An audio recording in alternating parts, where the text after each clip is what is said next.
की वीडियो में हम डिस्कस कर रहे हैं स्टीलर सिस्टम इन टेरिडोफाइट। तो स्टीलर सिस्टम जो है वो टेरिडोफाइट में प्रिमिटिव टाइप का होता है, या फिर आप कह सकते हैं कि टेरिडोफाइट प्लांट से ही आप स्टीलर सिस्टम को प्लांट्स में देख सकते हैं कि ये टेरिडोफाइट से ही डेवलप होना शुरू होता है। तो स्टीलर सिस्टम या फिर स्टील वर्ड एक ग्रीक वर्ड होता है जिसका अर्थ पिलर या स्तंभ होता है। जिस तरीके से हमारे घर की सुरक्षा पिलर्स करते हैं, उसी तरीके से जितने भी स्टीलर सिस्टम प्लांट्स में प्रेजेंट होते हैं वो प्लांट्स को सपोर्ट प्रोवाइड करते हैं। स्टीलर सिस्टम में साइलम, फ्लोएम, पेरिसाइकिल तथा जो कुछ ऐसे प्लांट्स होते हैं जिसमें पिथ और मेड्यूलरी रेज भी प्रेजेंट होती है। तो जितना भी पेरिसाइकिल के अंदर का भाग होता है वो स्टीलर सिस्टम कहलाता है। उसमें जाइलम प्रेजेंट होता है, फ्लोएम प्रेजेंट होता है, कुछ प्लांट्स में पिथ और मेड्यूलरी रेज भी प्रेजेंट होती हैं। तो सबसे पहले स्टीलर सिस्टम की जो थ्योरी थी वो वॉन टीगम और डॉलियट ने प्रस्तुत की थी, और इस थ्योरी के अनुसार जड़ व तने की जो एनाटॉमी होती है, जो उनकी संरचना होती है, वो मूल रूप से समान होती है। अगर हम स्टीलर सिस्टम के टाइप्स की बात करें तो स्टीलर सिस्टम 5 टाइप्स का होता है, जिसमें प्रोटो स्टील है, सिफोनो स्टील है, सोलेनो स्टील है, डिक्टियो स्टील है और पॉली स्टील है। यहाँ पर हम फर्दर इसकी स्टडी करेंगे आगे। तो सबसे पहले अगर हम प्रोटो स्टील में स्टडी करें, प्रोटो स्टील की अगर हम स्टडी करते हैं तो ये सबसे प्रिमिटिव टाइप का स्टील होता है जिसमें बीच में जाइलम प्रेजेंट होता है और उसके चारों तरफ फ्लोएम, पेरिसाइकिल तथा एंडोडर्मिस की लेयर्स पाई जाती हैं। इसमें कोई भी पिथ प्रेजेंट नहीं होता, जैसे कि सिलाजिनेला और लाइकोपोडियम, ये दोनों ही टेरिडोफाइट्स प्लांट हैं जिनमें इस तरह का प्रोटोस्टील पाया जाता है, या प्रोटोस्टील टाइप का स्टीलर सिस्टम इसमें पाया जाता है। प्रोटोस्टील को भी फर्दर जो डिवाइड किया गया है, इसमें फर्स्ट है हैप्लोस्टील जिसको एकल रंग भी कहा जाता है। अब ये जितने भी प्रोटोस्टील के आगे फर्दर डिवाइड किया गया है जो प्रोटोस्टील को, उसमें एक चीज़ ध्यान देने वाली है कि इसमें जाइलम जो होगा वो मिडिल में प्रेजेंट रहता है। जैसा कि आप यहाँ पर इमेज में देख सकते हैं कि हर एक प्रोटोस्टील के पार्ट में जो जाइलम है वो बीच में प्रेजेंट रहता है। उसके साइड में आप ये जो स्ट्रक्चर देख रहे हैं ये फ्लोएम प्रेजेंट रहता है। पहले जाइलम होगा बिल्कुल मिडिल में और फिर इसके साइड में फ्लोएम प्रेजेंट रहता है, उसके साइड में पेरिसाइकिल प्रेजेंट रहता है। पेरिसाइकिल की आउटर लेयर जो होती है वो एंडोडर्मिस कहलाती है। एंडोडर्मिस के बाद आपकी कॉर्टेक्स एंड एपिडर्मिस जो होती है वो बाहर की लेयर होती है। तो जो प्रोटोस्टील को डिवाइड किया गया है वो जाइलम के बेसिस पर किया गया है।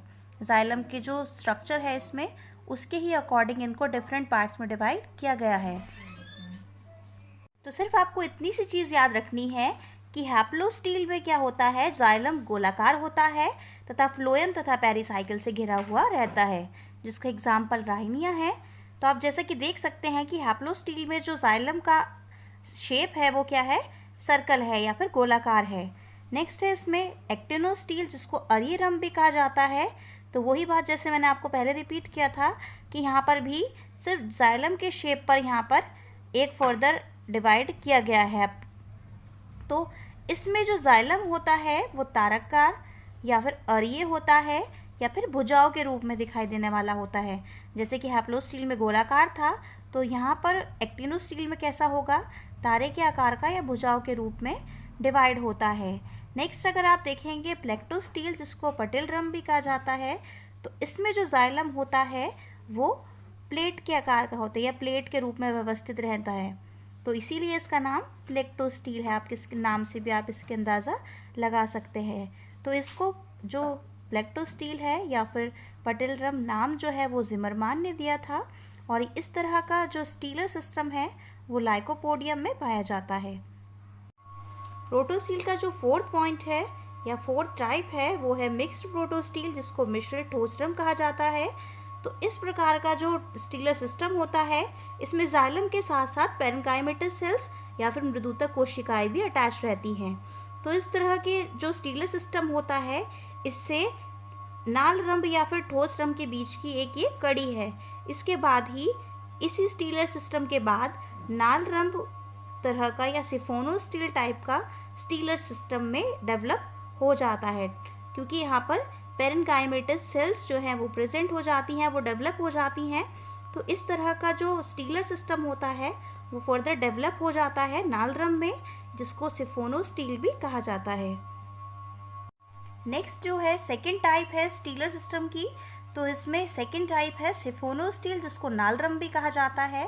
जैसा कि हमने पहले प्रोटो स्टील में स्टडी किया था कि वहाँ पर पित्त प्रेजेंट नहीं था, वहाँ पर सिर्फ मिडिल में जाइलम प्रेजेंट था, लेकिन सिफोनो स्टील या नालरंभ में वह रंभ जिसके मध्य में पित्त प्रेजेंट होता है। तो सिफोनो स्टील या नालरंभ में मिडिल जो सेंटर पार्ट होता है उसमें पित्त प्रेजेंट होगा, और यही जिसमें वह स्टीलर सिस्टम जिसमें मिडिल में पित्त प्रेजेंट हो वो सिफोनो स्टील या नालरंभ कहलाता है। तो नालरंभ या फिर सिफोनो स्टील वॉस्कुलर टिश्यूज से घिरा हुआ रहता है, और सिफोनो स्टील जो है वो फर्दर 2 टाइप में डिवाइड होता है, जिसको एक्टोफोइक सिफोनो स्टील या फिर बहीफ्लोएमी नालरंभ, या फिर एम्फीफोइक सिफोनो स्टील या फिर उभयफ्लोएमी नालरंभ कहा जाता है। अगर हम इसकी फर्दर स्टडी करते हैं तो एक्टिफोइक या बहीफ्लोएमी में क्या होता है कि बीच में मैंने आपको बताया कि मिडल में सेंटर में यहाँ पर पित्त प्रेजेंट होता है, जबकि प्रोटो स्टील में बीच में जाइलम प्रेजेंट होता था। लेकिन यहाँ पर सिफोनो स्टील की यही एक पहचान है कि इसमें बीच में पित्त प्रेजेंट होता है, और पित्त के साइड में यहाँ पर जो एक लेयर होती है वो जाइलम होता है, और जाइलम के बाहर की जो लेयर होती है वो फ्लोएम प्रेजेंट होता है। तो यहाँ पर बहीफ्लोएमी इसको इसलिए कहा जाता है कि यहाँ पर सिर्फ बाहर की ओर जाइलम प्रेजेंट होता है, वो यहाँ पर उपस्थित होता है, और ये शायजी में पाया जाता है। अगर हम सिफोनो स्टील के सेकेंड टाइप की बात करें तो ये उभयफ्लोएमी या एम्फीफोइक है। इस प्रकार के रंभ में जो फ्लोएम होता है वो जाइलम के बाहर और भीतरी दोनों भागों में उपस्थित होता है। तो जैसा कि आप यहाँ पर स्ट्रक्चर में देख सकते हैं और इजीली समझ भी सकते हैं, जिस तरीके से बहीफ्लोएमी में सिर्फ जाइलम के बाहर एक फ्लोएम की लेयर थी, लेकिन जो उभयफ्लोएमी होगा उसमें अंदर की तरफ भी एक फ्लोएम की लेयर प्रेजेंट होगी, बीच में जाइलम प्रेजेंट रहेगा और उसके बाहर एक और फ्लोएम की लेयर प्रेजेंट रहती है। तो इसमें कोई भी कन्फ्यूज़न की ज़रूरत नहीं है, बहुत ही ईजी है कि बहीफ्लोएमी में सिर्फ बाहर की तरफ जाइलम के फ्लोएम की एक परत रहती है, एक लेयर रहती है, लेकिन उभयफ्लोएमी में जो जाइलम होता है वो बाहर और भीतरी दोनों तरफ से ही फ्लोएम से घिरा हुआ रहता है। फर्दर अब थर्ड टाइप है स्टीलर सिस्टम का सोलैनो स्टील, जिसको नलीय रंभ या नालरंभ भी कहा जाता है। तो इस तरह के स्टीलर सिस्टम में लीफ गैप प्रेजेंट होते हैं या फिर पर्ण अनुपद भी प्रेजेंट होते हैं। तो ये रंभ जो है वो लीफ गैप के द्वारा छिद्रित होता है। यहाँ पर आपको जाइलम भी देखने को मिलेगा, फ्लोएम भी देखने को मिलेगा, और यहाँ पर पित्त भी प्रेजेंट होता है। लेकिन इसकी एक खास विशेषता क्या है कि यहाँ पर इसमें लीफ गैप देखने को मिलते हैं, आपको यहाँ पर पर्ण अनुपद पाए जाते हैं। तो हर एक स्टीलर सिस्टम की एक अपनी विशेषता है, जिसको मैं आपको फर्दर आपको डिस्क्राइब करती जा रही हूँ। तो यहाँ पर ग्वाइनबोधन और शेल्टी के अनुसार यह 2 प्रकार का हो सकता है। जो सोलैनो स्टील है ये 2 टाइप का हो सकता है, जैसे कि आप सिफोनो स्टील भी 2 टाइप का था, इसी तरीके से सोलैनो स्टील भी 2 टाइप्स का होता है, एक्टोफोइक बहीफ्लोएमी और एम्फीफ्लोइक उभयफ्लोएमी। जैसे कि सिफोनो स्टील भी 2 तरह में डिवाइड था या 2 टाइप्स में डिवाइड था। तो बहीफ्लोएमी जो है वो सेम ही जैसे कि सिफोनो स्टील में था कि इसमें फ्लोएम जो है वो बाहर की ओर पाया जाता है, और उभयफ्लोएमी जो होगा उसमें फ्लोएम जाइलम के दोनों ओर पाया जाता है, जैसे कि आपने सिफोनो स्टील में भी स्टडी किया था। इसमें सिर्फ डिफरेंस इतना होगा कि यहाँ पर आपको लीफ गैप की एक और फर्दर स्ट्रक्चर देखने को मिलेगी। बाकी पूरी की पूरी बाकी सारी जो स्ट्रक्चर है वो सेम होती है, लेकिन यहाँ पर सिर्फ एक नया इसमें आपको स्ट्रक्चर देखने को मिलेगा, जिससे आप इसको डिस्क्राइब कर सकते हैं कि ये सोलैनो स्टील है। यहाँ पर जो है जाइलम जो है ये एक साइड से या फिर एक तरफ से घिरा हुआ होता है, और एम्फीफोइक या फिर उभयफ्लोएमी में क्या है कि जाइलम जो है वो बीच में प्रेजेंट होगा, फ्लोएम की एक लेयर बाहर की तरफ होगी और एक भीतर की तरफ होती है। एक भीतर की साइड है और एक बाहर की तरफ है, तो दोनों साइड से जाइलम से घिरा हुआ होता है और लीफ गैप प्रेजेंट होते हैं। स्टीलर सिस्टम का फोर्थ टाइप है डिक्टियो स्टील या जाल रम।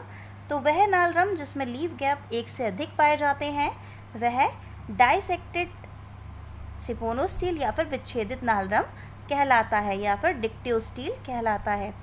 तो जितने भी सोलेनो स्टील थे उसमें सिर्फ एक लीफ गैप प्रेजेंट होगा, लेकिन इसमें एक से अधिक लीफ गैप पाए जाते हैं। जैसा कि आप यहाँ पर डायग्राम में देख सकते हैं कि उसमें सिर्फ जैसा कि आपको मैं यहाँ पर शो कर देती हूँ, यहाँ पर सिर्फ एक लीफ गैप प्रेजेंट था। तो अगर आपको कहीं भी कोई डायग्राम में या स्ट्रक्चर में डिस्क्राइब करने को मिले तो अगर किसी भी डायग्राम में एक लीफ गैप प्रेजेंट है तो वो सोलेनो स्टील कहलाएगा, लेकिन अगर एक से अधिक लीफ गैप प्रेजेंट होते हैं तो वो डिक्टियो स्टील कहा जाता है उसको। उस तरह का जो स्टीलर सिस्टम होता है वो डिक्टियो स्टील कहलाता है और इसका एग्जाम्पल है टेरेस। स्टीलर सिस्टम की जो फिफ्थ टाइप है वो है पॉलीसाइक्लिक स्टील, जिसको बहुचक्रिक रम भी कहा जाता है। तो इस प्रकार के रम में अनेक प्रकार के रम एक के अंदर एक नियमित चक्रों के रूप में व्यवस्थित रहते हैं। जैसा कि अभी मैं आपको इमेज में शो करूंगी, तो इसके एग्जाम्पल है टेरिडियम, एक्विलियम और यहाँ पर है ये मेटेरिया और पेक्टिनाटा। पॉलीसाइक्लिक स्टील ये भी दो प्रकार का होता है। इसमें बहुचक्रीय नली रम जिसको पॉलीसाइक्लिक सोनेलो स्टील कहा जाता है और सेकंड है बहुचक्रिक जाल रम जिसको पॉलीसाइक्लिक डिक्टियो स्टील कहा जाता है। तो इसके फर्दर फर्स्ट टाइप में इस प्रकार के रम में बाहरी बेलन नली रम होता है। बाहरी मतलब जो इसका बाहर का जो हिस्सा है वो सोलेनो स्टील टाइप का पाया जाता है। जिस तरह से सोलेनो स्टील में जाइलम और फ्लोएम अरेंज रहते हैं, उस तरीके से पॉलीसाइक्लिक सोलेनो स्टील में जो रम है वो डिक्टियो स्टील या फिर यहाँ पर सोलेनो स्टील टाइप का पाया जाता है। नेक्स्ट है इसमें पॉलीसाइक्लिक डिक्टियो स्टील। तो इस प्रकार के रम में जो बेलन होता है वो नली रम भी होता है या डिक्टियो स्टील टाइप का होता है और इसमें जाइलम और फ्लोएम जो है वो कंबाइन होकर मेरिस्टील कहलाते हैं। पिथ प्रेजेंट रहती है, लीफ कैप प्रेजेंट रहते हैं और लीफ ट्रेसेस प्रेजेंट रहते हैं। होप कि आपको ये टॉपिक अच्छे से समझ में आ गया होगा। अगर कोई भी ऐसी प्रॉब्लम इस टॉपिक में होती है तो आप कमेंट सेक्शन में बता सकते हैं।